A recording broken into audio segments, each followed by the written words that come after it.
Hi നമസ്കാരം. പുതിയൊരു വീഡിയോയിലേക്ക് എല്ലാവർക്കും സ്വാഗതം. അപ്പോൾ ഇന്ന് സംസാരിക്കാൻ പോകുന്ന ടോപ്പിക് എന്ന് പറയുന്നത് നാർസിസിസ്റ്റിൻ്റെ ലൈഫിലെ 4 സ്റ്റേജസിനെ കുറിച്ചാണ്. അതായത് അവർ ഗോൾഡൻ ചൈൽഡ് ആയിരിക്കുന്ന സമയം മുതൽ അവർ ഒരു അവസാന കാലത്തെ ഒരു ലോൺലി കിങ് ആയിരിക്കുന്ന സമയം വരെയുള്ള ഒരു പീരീഡിനെ പറ്റിയിട്ടാണ് ഇന്ന് സംസാരിക്കാനായിട്ട് പോകുന്നത്. നിങ്ങൾക്കറിയാലോ, നാർസിസിസ്റ്റിനെ പറ്റിയിട്ട് ഈ നമ്മളുടെ വീഡിയോസൊക്കെ ചെയ്യുന്ന സമയത്ത് എല്ലാവർക്കും കോമൺലി ഉണ്ടാകുന്ന സംശയങ്ങളിൽ ചിലതാണ് ഇവരെപ്പോഴെങ്കിലും മാറുമോ, അല്ലെങ്കിൽ അവസാന കാലത്ത് ഇവരെങ്ങനെയായിരിക്കും എന്നൊക്കെയുള്ള കാര്യങ്ങൾ. ഒരു കോമൺ ട്രജക്ടറി ഉണ്ട് എല്ലാ നാർസിസ്റ്റുകളുടെയും. ഒരു പാറ്റേൺ ഓഫ് ലിവിങ് ഉണ്ട് അവരുടെ ലൈഫിലെ. കുട്ടിക്കാലവും അവരുടെ ടീനേജ് കാലവും അവരുടെ ഏർലി 20s അത് കഴിഞ്ഞിട്ടുള്ള മിഡിൽ ഏജും പിന്നെ ജീവിതത്തിന്റെ അവസാന കാലം. അങ്ങനെ ഈ കാലഘട്ടങ്ങളിലെല്ലാം ഇവരെങ്ങനെയായിരിക്കും, ഏത് രീതിയിലായിരിക്കും, ഇവരുടെ നേച്ചർ എങ്ങനെയായിരിക്കും, ഇവരെത്രത്തോളം എക്സ്പ്ലോയിറ്റീവ് ആയിരിക്കും, എപ്പം മുതലാണ് ഇവരെ ഈ പറയുന്ന പോലെ ഇവരുടെ ചുരുളുകൾ അഴിയുന്നത്, അല്ലെങ്കിൽ ഇവരുടെ രഹസ്യങ്ങൾ പുറത്തായി തുടങ്ങുന്നത് എന്നൊക്കെയുള്ള ഇതൊക്കെ സംഭവിക്കുന്ന ഒരു പീരീഡ്സ് ഉണ്ട്. ഒന്നാമത്തെ സ്റ്റേജ് ഇവരുടെ കുട്ടിക്കാലവും കൗമാരകാലവുമാണ്, the making of the mask. ഈ നാർസിസ്റ്റുകളുടെ ഈ ഉത്ഭവത്തെ പറ്റിയിട്ട് നിങ്ങൾ ഒരുപാട് കാര്യങ്ങൾ കേട്ടിട്ടുണ്ടായിരിക്കുമല്ലോ. ജനറ്റിക്കലായിട്ടുള്ള ഫാക്ടേഴ്സ് ഉണ്ട്. അത് മാത്രമല്ല, ഇവർ വളർന്നു വരുന്ന സാഹചര്യം എന്ന് പറയുന്ന ചുറ്റുപാടിൽ സംഭവിക്കുന്ന കാര്യങ്ങൾ, പല കാര്യങ്ങളും ഒരു വലിയ ഫാക്ടറാണ്. അതിൽ ഏറ്റവും പ്രധാനപ്പെട്ട കാര്യമാണ് ഡിസ്ഫങ്ഷണൽ ആയിട്ടുള്ള ഫാമിലി ഡൈനാമിക്സ്. ആ ഡിസ്ഫങ്ഷണൽ ആയിട്ടുള്ള ഫാമിലി, നാർസിസിസ്റ്റ് ജനിച്ച് വീഴുന്ന ഇത്തരത്തിലുള്ള ടോക്സിക് ആയിട്ടുള്ള ഫാമിലി ഡൈനാമിക്കിൽ നിന്നും അവർ കേൾക്കുന്ന ഒരു നാർസിസ്റ്റിക് ബൗണ്ട്, ഒരു നാർസിസ്റ്റിക് ആയിട്ടുള്ള ഇഞ്ചുറി, ആ ചെറിയ പ്രായത്തിലേക്കുന്ന ആ ഇഞ്ചുറിയിൽ നിന്നുമാണ് നാർസിസിസ്റ്റ് എന്ന് പറയുന്ന ഒരാൾ രൂപപ്പെടുന്നത്. സാധാരണ ഒരു മനുഷ്യന് ഒരു ഒരു ട്രോമ വരുമ്പോൾ, അല്ലെങ്കിൽ ചൈൽഡ്ഹുഡ് ട്രോമ അല്ലെങ്കിൽ ചൈൽഡ്ഹുഡ് അബ്യൂസസിലൂടെ കടന്നു പോകുമ്പോൾ ഉണ്ടാകുന്ന പോലെയല്ല ഒരു നാർസിസിസ്റ്റിക് ആയിട്ടുള്ള കുട്ടിയിൽ സംഭവിക്കുന്നത്. അവിടെ ആ കുട്ടി ഇതിനെ ഇന്റേണലൈസ് ചെയ്തിട്ട് ഈ അവർക്ക് ഉണ്ടാകുന്ന ചൈൽഡ് അബ്യൂസ് ആണെങ്കിലും അല്ലെങ്കിൽ ട്രോമാറ്റിക് ആയിട്ടുള്ള എക്സ്പീരിയൻസസ് ആണെങ്കിലും മിസ്ട്രീറ്റ്മെന്റ് ആണെങ്കിലും അതിനെ ഇന്റേണലൈസ് ചെയ്യും ഈ നാർസിസ്റ്റിക് ആയിട്ടുള്ള കുട്ടി. ഞാൻ എല്ലാത്തിനും വലുതാണെന്നും എല്ലാവരെക്കാളും മേളിലാണെന്നുമുള്ള ഒരു മുഖംമൂടി ഇവരിൽ ക്രിയേറ്റ് ചെയ്യപ്പെടും. ഞാൻ ഒന്നിനും കൊള്ളാത്തവനല്ല, ഞാൻ വളരെ പെർഫെക്റ്റ് ആയിട്ടുള്ള ഒരാളാണ്, എനിക്ക് ഒരാളുടെ ആവശ്യമില്ല. അങ്ങനെ ഈ ചൈൽഡ് ഭയങ്കര എക്സസീവ് ആയിട്ടുള്ള പ്രൈസുകൾ നേടിക്കൊണ്ട് മറ്റുള്ളവരെക്കാളും സുപ്പീരിയർ ആണെന്നുള്ള രീതിയിലായിരിക്കും വളർന്നു വരുന്നത്. അങ്ങനെ ഈ നാർസിസ്റ്റിക് ചൈൽഡ് എന്ന ഗോൾഡൻ ചൈൽഡ് അവിടെ ഉത്ഭവിക്കുകയാണ്. അപ്പൊ അവിടെ ഈ നാർസിസ്റ്റിക് ചൈൽഡ് വിശ്വസിക്കുന്നത്, എനിക്ക് സ്നേഹവും എനിക്ക് വേണ്ട അറ്റൻഷനും എല്ലാം നേടിയെടുക്കണമെങ്കിൽ ഞാൻ സ്പെഷ്യൽ ആയിരിക്കണം, ഞാൻ പെർഫെക്ഷൻ കാണിക്കണം, ഞാൻ പെർഫോമേറ്റീവ് ആയിരിക്കണം. അങ്ങനെ ആയിരുന്നാൽ മാത്രമേ എനിക്കിതെല്ലാം കിട്ടുകയുള്ളൂ എന്ന് വിശ്വസിച്ചുകൊണ്ട് ഒരു കണ്ടീഷണൽ വർത്ത് ഈ നാർസിസ്റ്റിക് ചൈൽഡിൽ ഉണ്ടായി വരും. അങ്ങനെ ഈ ചൈൽഡ്, ആ ഗോൾഡൻ ചൈൽഡ് ഇത്തരത്തിലുള്ള രീതിയിൽ ഞാൻ സ്പെഷ്യൽ ആകുന്നതിലൂടെയാണ് ഞാൻ എൻ്റെ ലൈഫിൽ എന്നെ ഈ കാര്യങ്ങളൊക്കെ നേടിയെടുക്കേണ്ടത്, അല്ലെങ്കിൽ ഇതൊക്കെ എന്നിലേക്ക് വന്നു ചേരുന്നത്, അല്ലാതെ സ്വന്തമായിട്ടൊരു ക്യാരക്ടർ ബിൽഡ് ചെയ്യുന്നതിലോ സ്വന്തമായിട്ട് എഫേർട്ട് എടുക്കുന്നതിലോ അല്ല എന്നുള്ള രീതിയിലായിരിക്കും ഈ ചൈൽഡിലെ ചിന്തകൾ രൂപപ്പെടുന്നത്. ഇതെങ്ങനെയായിരിക്കും കാണപ്പെടുക എന്ന് പറഞ്ഞു കഴിഞ്ഞാൽ, ചെറുതിലെ തന്നെ, കുട്ടിയായിരിക്കുമ്പോൾ തന്നെ അല്ലെങ്കിൽ കൗമാരകാലങ്ങളിൽ തന്നെ ഞാൻ എന്തൊക്കെയോ ആണ് എന്നുള്ള വിചാരം, എനിക്കിതെല്ലാം അർഹതപ്പെട്ടതാണ് എന്നുള്ള ഒരു എൻറ്റൈറ്റിൽമെന്റ്, ഒരു ചെറിയ ക്രിറ്റിസിസം പോലും ഇവർക്ക് എടുക്കാൻ പറ്റില്ല. ആരെങ്കിലും എന്തെങ്കിലും തരത്തിൽ ശരിയായ ഒരു കാര്യത്തിന് വേണ്ടി വിമർശിച്ചാൽ അതൊട്ടും ഇവർക്ക് എടുക്കാനോ സഹിക്കാനോ കഴിയില്ല.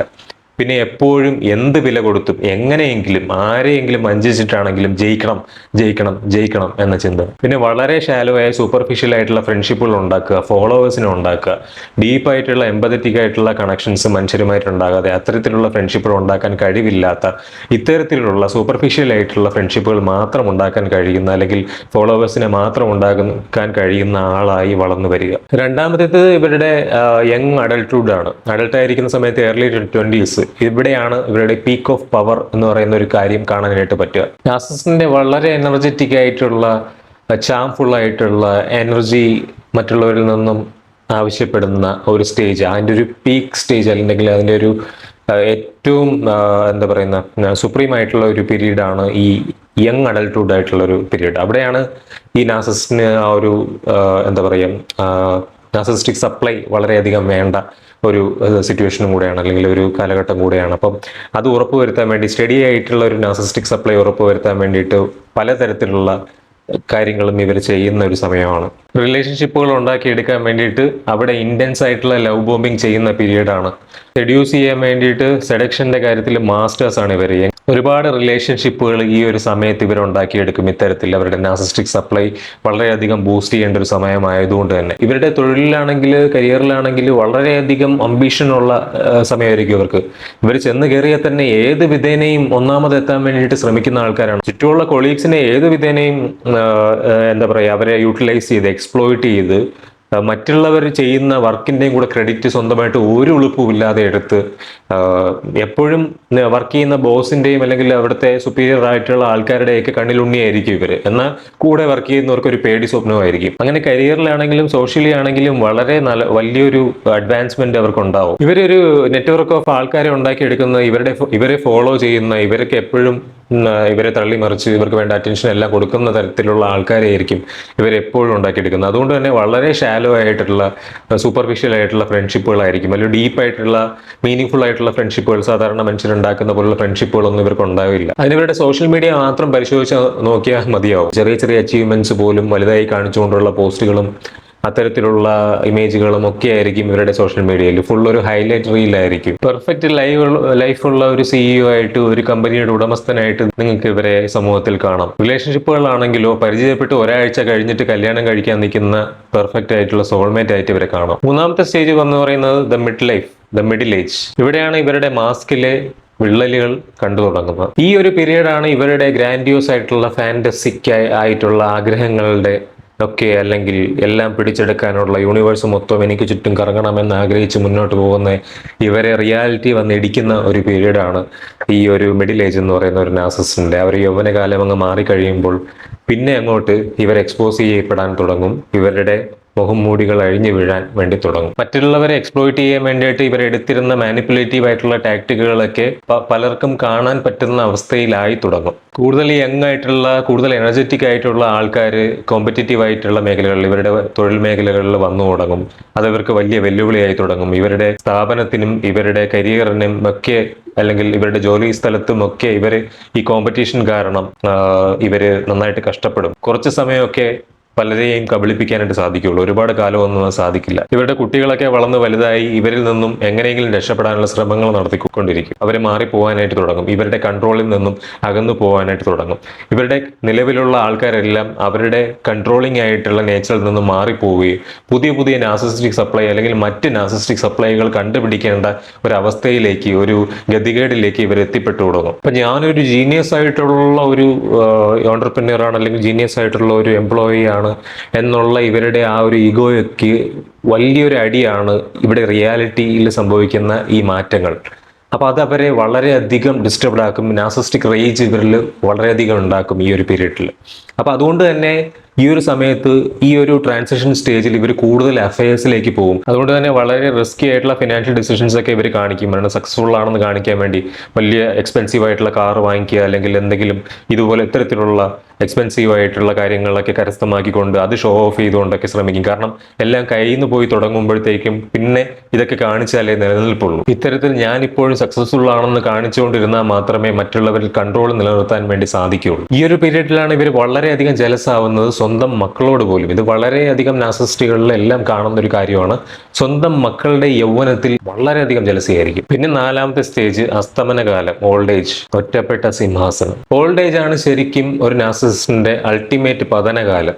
അതായത് ഇത്രയും കാലം മാനിപ്പുലേറ്റ് ചെയ്തതിൻ്റെ ഒക്കെ റിസൾട്ട്, എൻ്റെ റിസൾട്ട് എന്തായാലും ആ സമയത്ത് അവർക്ക് കിട്ടും. താൻ കുഴിച്ച കുഴിയിൽ താൻ തന്നെ വീഴും എന്ന് പറയുന്ന പോലെ ഇവർ ഒറ്റപ്പെട്ടു വീണ് കിടക്കുന്ന ഒരു അവസ്ഥയായിരിക്കും അവിടെ ഉണ്ടാകുന്നത്. കാരണം ഇവരുടെ കുട്ടികൾ ഇവരിൽ നിന്നും അകന്നു പോയിട്ടുണ്ടായിരിക്കും. ഇവരുടെ പാർട്ട്നേഴ്സ് എല്ലാവരും ഇവരിൽ നിന്ന് അകന്നു പോയിട്ടുണ്ടായിരിക്കും. ഏതെങ്കിലും കുറച്ച് പേര് ഇവരെക്കുറിച്ച് ജെനുവിനായിട്ട് കെയർ ചെയ്യുന്നവരുണ്ടെങ്കിൽ, അതായത് ഈ ചുഴിക്കകത്ത് വീണ് കിടന്ന് ഇവരെ ജെനുവിനായിട്ട് ഇഷ്ടപ്പെട്ടിരുന്നവർ പോലും ഇവരിൽ നിന്ന് അകന്നുപോയി എല്ലാവരായാലും ഒറ്റപ്പെടുന്ന ഒരവസ്ഥയിലേക്ക് ഇവർ എത്തപ്പെടും. ഇവരുടെ സൂപ്പർഫിഷ്യൽ ആയിട്ടുള്ള ഫ്രണ്ട്സ് ഇവരിട്ടിട്ട് പോകും. മരണമില്ലാത്ത ആളാണ് ഞാൻ, എല്ലാത്തിലും വലുതാണ് ഞാൻ എന്നൊക്കെ വിശ്വസിച്ചുകൊണ്ടിരുന്ന കാര്യമൊക്കെ ഈ ഒരു റിയാലിറ്റിയൊക്കെ അക്സെപ്റ്റ് ചെയ്യാനായിട്ട് ഭയങ്കരധികം ബുദ്ധിമുട്ടുന്ന സമയമായിരിക്കും. അപ്പോൾ അതുകൊണ്ട് തന്നെ നിങ്ങൾക്ക് വളരെ എവിഡൻ്റ് ആയിട്ട് കാണാൻ കഴിയും. ഓൾഡ് ഏജിലാവുമ്പോൾ ഇവർ ആൾക്കാരെ കൂടെ നിർത്താൻ വേണ്ടിയിട്ട് ഇവരുടെ പാരമ്പര്യ സ്വത്തും ഇവരുടെ പണവും കയ്യിലുള്ള പണവും ഒക്കെ ഉപയോഗിച്ചുകൊണ്ടായിരിക്കും, അതൊക്കെ ഫ്ലാഷി കാണിച്ചുകൊണ്ടായിരിക്കും ഇവരെ കൂടെ നിർത്തുന്നത് ഈ ആൾക്കാരെയൊക്കെ. ഒരു ജെനുവിനായിട്ടുള്ള കണക്ഷൻ ഉണ്ടാക്കാൻ വേണ്ടിയിട്ട് ഇവർ കഷ്ടപ്പെട്ടുകൊണ്ടിരിക്കും. ശരിക്കും ഒരു കോമഡി പീസായിട്ട് അല്ലെങ്കിൽ ഒരു കോമഡി കാരിക്കേച്ചറായിട്ട് ഒരു കാർട്ടൂണായിട്ട് ഇവർ മാറും. എപ്പോഴും എല്ലാവരെയും ബ്ലെയിം ചെയ്തുകൊണ്ടിരിക്കുക, ഇവരുടെ അവസ്ഥയ്ക്ക് കാരണം എല്ലാവരും ആണെന്ന് ബ്ലെയിം ഷിഫ്റ്റ് ചെയ്തുകൊണ്ട് ബാക്കിയുള്ളവരെ മൊത്തം ബ്ലെയിം ചെയ്തുകൊണ്ടിരിക്കുക, എപ്പോഴും കുറ്റപ്പെടുത്തിക്കൊണ്ടിരിക്കുന്ന ഒരു കുട്ടിയായിട്ട് ഇവർ മാറും. അവരുണ്ടാക്കി വെച്ച ഗ്രാൻഡിയോസ് ആയിട്ടുള്ള ഫാന്റസീസിലൊന്നും അവർക്ക് എത്താനായിട്ട് പറ്റിയില്ല. അതിൻ്റെയൊക്കെ കുറ്റം നാട്ടുകാർക്ക് മൊത്തമാണ്, അല്ലെങ്കിൽ ചുറ്റുമുള്ളായിരുന്ന എല്ലാവർക്കും ആണെന്ന് നിരന്തരം പറഞ്ഞുകൊണ്ടിരിക്കുന്ന ഒരു വയസ്സാകാലമായിരിക്കും ഇവർക്കുണ്ടാകുന്നത്. അവർക്ക് ചുറ്റും അപ്പോഴും കെയർ ഗിവേഴ്സ് ഒക്കെ ഉണ്ടായിരിക്കും, പക്ഷേ ഇവർക്ക് ഡീപ്ലി വളരെ എക്സിസ്റ്റൻഷ്യൽ ആയിട്ടുള്ള ഒരു ലോൺനെസ്സും ക്രൈസിസും അനുഭവിച്ചുകൊണ്ടിരിക്കും, വാർദ്ധക്യം എന്ന കാരണം കൊണ്ട് തന്നെ. ഇത് മനസ്സിലാക്കുക എന്ന് പറയുന്നത് നിങ്ങളുടെ ഫ്രീഡം, നിങ്ങളുടെ അൾട്ടിമേറ്റ് ആയിട്ടുള്ള ഫ്രീഡത്തിന് വളരെയധികം സഹായിക്കുന്ന ഒരു കാര്യമാണ് ഈ നാർസിസിസ്റ്റിന്റെ ലൈഫ് ആർക്ക് മനസ്സിലാക്കുക എന്നുള്ളത്. കാരണം ഇവരുടെ നിങ്ങളോട് കാണിച്ച ലവ് ബോംബിങ്ങും നിങ്ങൾ കാണിച്ച ടാക്ടിക്കുകളും എല്ലാം അവരുടെ ടാക്ടിക്കുകൾ മാത്രമാണ്, അല്ലാതെ നിങ്ങളുടെ മൂല്യവുമായിട്ട് അതിന് യാതൊരു ബന്ധവും ഇല്ല. ഇതൊക്കെ ഇവരുടെ സ്ക്രിപ്റ്റിലുള്ളതാണ്, ഇവരുടെ ഈ നേച്ചർ കാരണം ഇവർ കാണിക്കുന്നതാണ്. ഇവരുടെ ആ ഒരു എൻ്റെ സ്ക്രിപ്റ്റ് സ്റ്റോറിയിലെ ഒരു ക്യാരക്ടർ മാത്രമായിരുന്നു നിങ്ങൾ. ഒരുപാട് ക്യാരക്ടേഴ്സിനെ ഉണ്ടാക്കിയെടുക്കാനും കാൽക്കീഴിൽ നിർത്താനും ഒക്കെ ശ്രമിച്ച ഒരു ജീവിതം ഇത്തരത്തിലാണ് അവസാനിക്കുക. പിന്നെ ഇവരിൽ മാറ്റം ഉണ്ടാകുമെന്ന് നിങ്ങൾ ഒരിക്കലും പ്രതീക്ഷിക്കരുതെന്നുള്ളതാണ്. ഇവരിൽ ചേഞ്ച് ഉണ്ടാകുമെന്ന് ഹോപ്പ് ചെയ്യുന്നത് വളരെ വലിയ ഒരു വിഡിത്തമാണ് നിങ്ങളുടെ ജീവിതത്തിൽ നിങ്ങളോട് തന്നെ ചെയ്യുന്നത്. കാരണം നിങ്ങൾക്കറിയാമല്ലോ, ഇപ്പോൾ ഇത് ഞാൻ പറഞ്ഞതിൽ നിന്ന് തന്നെ വ്യക്തമാണ്, ഇവർ മോളോട്ട് പോകുമ്പോൾ അല്ലെങ്കിൽ പ്രായം കൂടുന്തോറും അല്ലെങ്കിൽ സമയം കഴിയും തോറും ഇവർ കൂടുതൽ വേസ്റ്റ് ആവുകയാണ് ചെയ്യുന്നത്.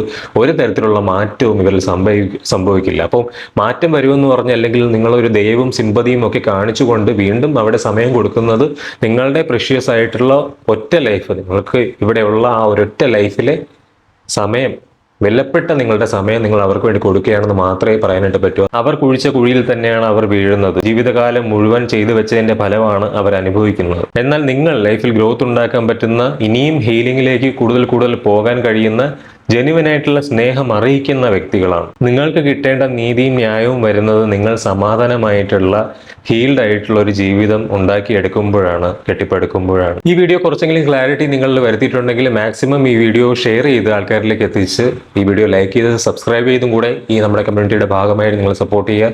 കൂടുതൽ വീഡിയോ നിങ്ങൾക്ക് വേണ്ടിയിട്ട് ഞാൻ ചെയ്യുന്നുണ്ട്. Be kind to yourself for today. Thank you for watching. By.